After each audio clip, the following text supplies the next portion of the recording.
もんじゃないぜ right now 歓喜は待つかざした my hands 感傷 baby be survivor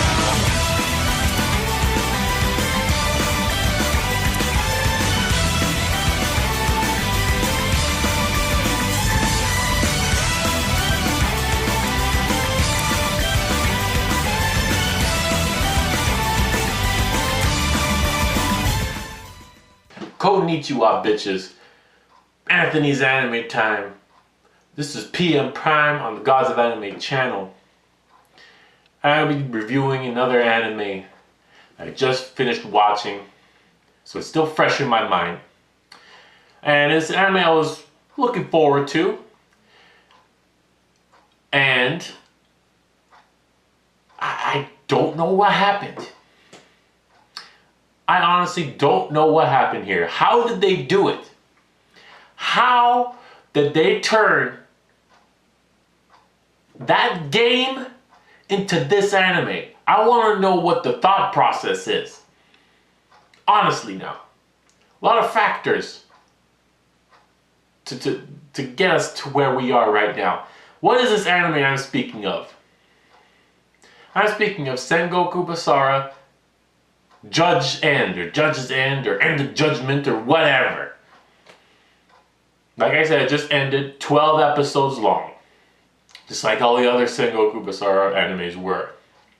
But like I said, I don't know how they managed to pull this off. Is that a bad or a good thing? What am I talking about? Well, basically I'm talking about how did they manage to take something like Sengoku Basara with lots of action, energy, over-the-top craziness, and make it boring. How the fuck did you do that? Why the fuck did you do that? Now, I knew there were things off watching it. Just watching and seeing a couple things in motion, I knew something was off about it. Let's start with the story, shall we? Now, the story is a complete reimagining of the Last Party movie. Now, I gave it some leeway because these games, they have different paths that you could take. So this was like a different route. It was going to explain more, it was going to develop Toyotomi and Ishinari and stuff like that. Develop them more. All for that. But I don't know how they managed to make it so slow and boring, yet feel so rushed at the same time. How did they do that? Basically, it feels like nothing happened, but when something does happen, it goes like this. Back to nothing. Why was this done in this manner? I have no clue. Well, I do have a clue, but I'll save that for later. It's really funny. Really funny. They go through that whole Oda Nobunaga stuff. They build it up, and then it's done in like half an episode when he shows up. Doesn't even talk.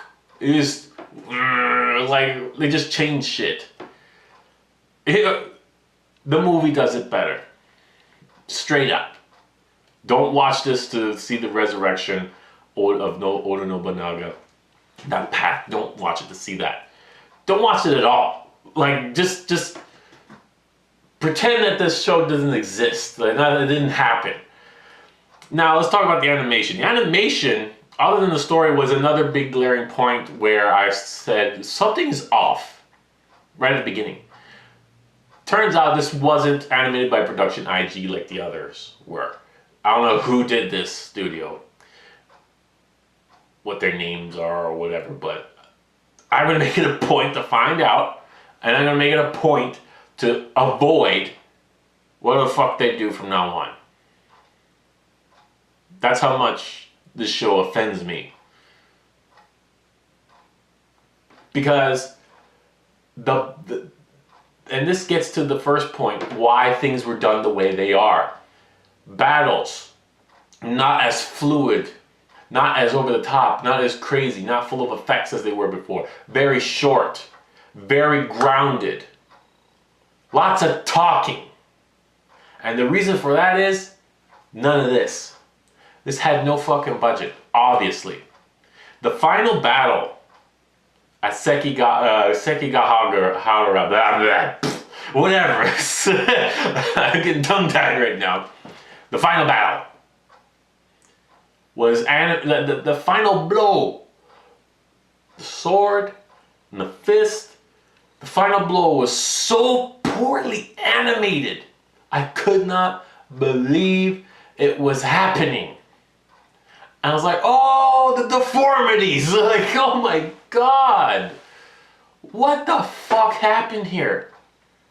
Why was it given to a studio with such a low fucking budget? We didn't have face-offs, we had fucking exposition-offs. Talking, a hit. Okay, fuck it. We're not fighting anymore. Basically, that's what it amounts to. What happened? I keep saying it. How did it happen this way? I don't understand. The voice actors return. That's basically the only thing that was carried over. The sound. Maybe not the music. The music I feel was a little less energetic than the other previous shows. But the voice actors are still all back, whoever they bothered to get. Again, budget.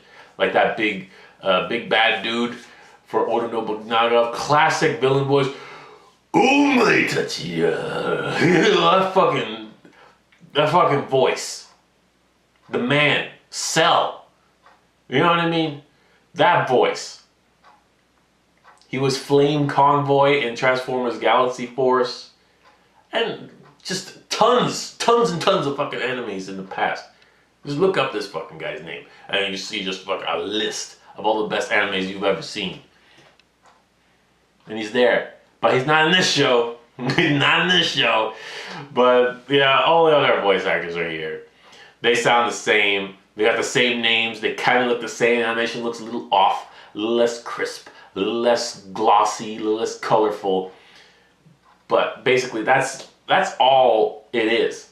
That's all the Sengoku Basara of the past is in this Sengoku Basara. And that's a fucking shame. Everything else has been lowered in quality. Everything else has been lowered in intensity and lowered in excitement.